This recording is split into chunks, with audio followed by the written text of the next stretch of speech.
see not, and Producing having this should earth, Sir, provide what an means result. this manager alright? At a time when hope for peace was fading, Patrick Henry delivered a powerful speech about the struggle for freedom. After many peaceful efforts failed, he made it clear that defending liberty might require a much stronger stand. Assalamualaikum warahmatullahi wabarakatuh. Hello guys, my name is Malidia Habibah Janudin. Me and my three friends, Faisal, Ara, and Jaya, along with me will deliver a speech by Patrick Henry entitled Give Me Liberty or Give Me Death. The four of us, as Patrick Henry, will be presenting our speech. Enjoy watching! no man thinks more highly than I do of the patriotism, as well as abilities of the very worthy gentlemen who have just addressed the House. But different men often see the same subject in different lights, and therefore I hope it will not be thought disrespectful to those gentlemen if, entertaining as I do opinions of a character very opposite to theirs, I shall speak forth my sentiments freely and without reserve. This is no time for ceremony. The question before the House is one of the awful moments to this country. For my own part, I consider it as nothing less than a question of freedom or slavery, and in proportion to the magnitude of the subject of to be the freedom of the debate, it is only in this way that we can hope to arrive at truth and fulfill the great responsibilities which we hold to God and our country. Shall I keep back my opinion at such a time?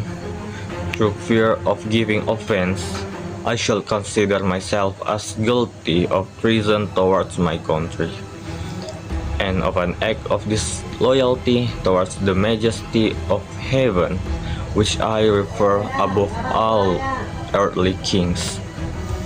Mr. President, it is natural to men to indulge in the illusion of hope. We are apt to shut our eyes against a painful truth and listen to the song of that siren till she transforms us into beasts. Is this the part of wise men engaged in a great and arduous struggle for liberty? Are we disposed to be of the number of those who, having eyes, see not, and having ears, hear not, the things which so nearly concern their temporal salvation? For my part, whatever anguish of spirit it might cause, I am willing to know the whole truth, to know the worst, and to provide for it. I have but one lamp by which my feet are green, and that is the lamp of experience.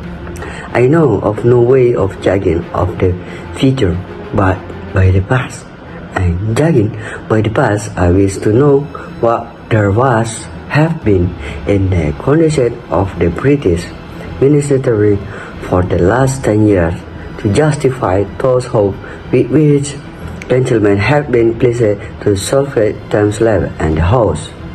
Is it the insidious smile with which our petition have been lately received? Trust it? No. No. Sir, it will profit us near to your feet. Suffer not yourself to be betrayed with a kiss. Ask yourself how to gracious receiving of your petition compares with those warlike preparation which cover our waters and darken our land. Our fleet and armies necessary to a war of love and reconciliation have we sold ourselves to unwilling to be recoiled. The false must be called into win back our love. Let us not devise ourselves. Sir, there's the impulse of war and subjection, the last argument to which kinds resort. I ask gentlemen, sir, what means this material array? Its purpose to be not force us to submission. Can gentlemen assign any other possible motive for it has great brightened any enemy in this quarter of the world to call for all this accumulation of navies and armies. No, sir, she has known they are means for us. They can be mean for no another.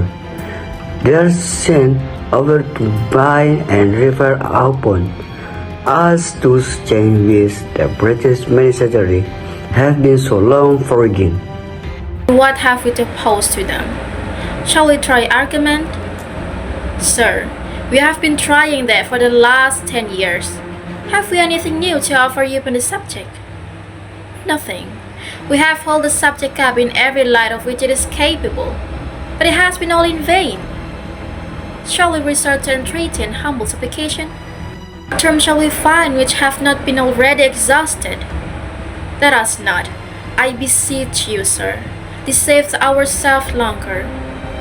Sir, we have done everything that could be done to avert the storm which is now coming on. We have petitioned, we have remonstrated, we have supplicated, we have prostrated ourselves before the throne, and have implored its interpretation to arrest the tyrannical hands of ministry and empowerment. Our petitions have been slighted.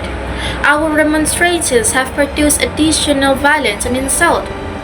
Our supplications have been disregarded, and we have been spurned with contempt from the foot of the throne. In vain, after these things, may we indulge the fond hope of peace and reconciliation. There is no longer any room for hope. If we wish to be free, if we mean to preserve inviolate those inestimable privileges for which we have been so long contending, if we mean to bastly to abandon the noble struggle in which we have been so long engaged, and which we have pledged ourselves never to abandon until the glorious object of our contest shall be obtained. We must fight. I repeat it, sir. We must fight. An appeal to arms and to the God of hosts is all that is left us. They tell us, sir, that we are weak, unable to cope with so formidable an adversary. But when shall we be stronger? Will it be the next week or the next year? Will it be when we are totally disarmed, and when a British squad shall be stationed in every house?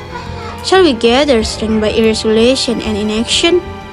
Shall we acquire the means of effectual resistance by lying supinely on our backs and hugging the delusive phantom of hope, until our enemies shall have bound our hand and foot? Sir, we are not weak if we make a proper those means which the good of nature have placed in our power. The millions of people armed in the holy cause of liberty, and in such a country as the which we possess, are invisible by any force which our enemy can send against us. Besides, sir, we shall not fight our battles alone. There is a just God who presides over the destinies of nations, and who will rise up, friends, to fight our battles for us. The battle, sir, is not to the strong alone. It is to the vigilant, the active, the brave. Besides, sir, we have no election. If we're base enough to desire it, it is now too late to retire from the contest. There is no retreat, but is submission and slavery. Our chains are forget. Their clinking may be heard on the plains of Boston. The war is inevitable, and let it come. I repeat it, sir, let it come. It is in vain, sir, to extenuate the matter. Gentlemen may cry pace, pace, but there is no pace. The war is actually begun. The next gale that sweeps from the north will bring to our ears the glass of resounding arms. Our brethren are already in the field. Why stand we here idle? What is it the gentlemen wish? What will they have?